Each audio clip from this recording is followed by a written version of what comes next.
सोलापुरातील अजितदादांचे 3 माजी आमदार भाजपच्या वाटेवर आहेत आणि यानंतर अजित पवारांची राष्ट्रवादी ही सतर्क झाली असून भरणे सोलापूरच्या दौऱ्यावर गेलेत। भरणेंनी सोलापूर शहर आणि ग्रामीण विभागाची स्वतंत्र बैठक घेतली।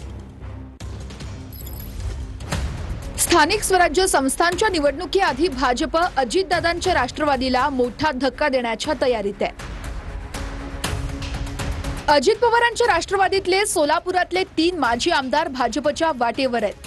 राजन पाटील, यशवंत माने आणि बबनदादा शिंदे हे भाजपमध्ये पक्षप्रवेश करणार असल्याच्या चर्चा आहेत। राजन पाटील, यशवंत माने आणि बबनदादा शिंदेंचे पुत्र रणजित सिंह शिंदे यांची फडणवीसांसोबत चर्चाही झाली आहे। यामुळे राष्ट्रवादीनं डॅमेज कंट्रोलला सुरुवात केली आहे।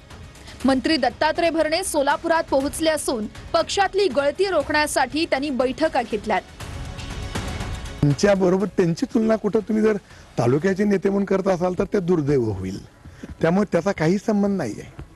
मी सांगितलं ना की पक्षात बेशिस्तपणा आलेला आहे, पक्षनिष्ठेला किंमत देत नाहीये, म्हणून करता आम्ही पक्ष सोडण्याचा निर्णय घेत आहोत। राजकारणामध्ये शेवटी प्रत्येक जण स्वतःच्या सोयीचं काय गोष्टी करतात। मला असं वाटत नाही की अजितदादा पवार साहेबांचं आणि या सर्व नेत्यांचं खूप चांगले संबंध आहेत, त्यामुळे ते कुठलाच नेता मला माझ्या माहितीप्रमाणे राष्ट्रवादी सोडणार नाही। भारतीय जनता पक्षामध्ये संदर्भात एक फार मोठी म्हण आहे, ऐसा कोई सगा नहीं जिसको भाजपा ने ठगा नहीं, ऐसा कोई सगा नहीं जिसको बीजेपी ने ठगा नहीं। अजित पवार तो त्याच्यासमोर की झाड की मुले। पगारी नेते संजय राऊत हे गँग्स ऑफ ठगचे सरदार आहेत। ज्या पद्धतीनं भारतीय जनता पार्टीवर टीका करतायत, खरं तर भारतीय जनता पार्टी ही लुटत नाही तर जनतेची सेवा करते। संजय राऊत, तुमचा पक्ष खंडणीखोरांचा आहे आणि ठगांचा आहे, म्हणून तुम्ही गँग्स ऑफ ठगचे सरदार आहेत। भारतीय जनता पार्टी कायम मित्रपक्षांना सोबत घेऊन जातं, त्यांचा सन्मान करतं आणि मित्रपक्षांना सोबत घेऊन राजकारण करण्याचं काम भारतीय जनता पार्टीच्या माध्यमातून सातत्यानं केलं जातंय।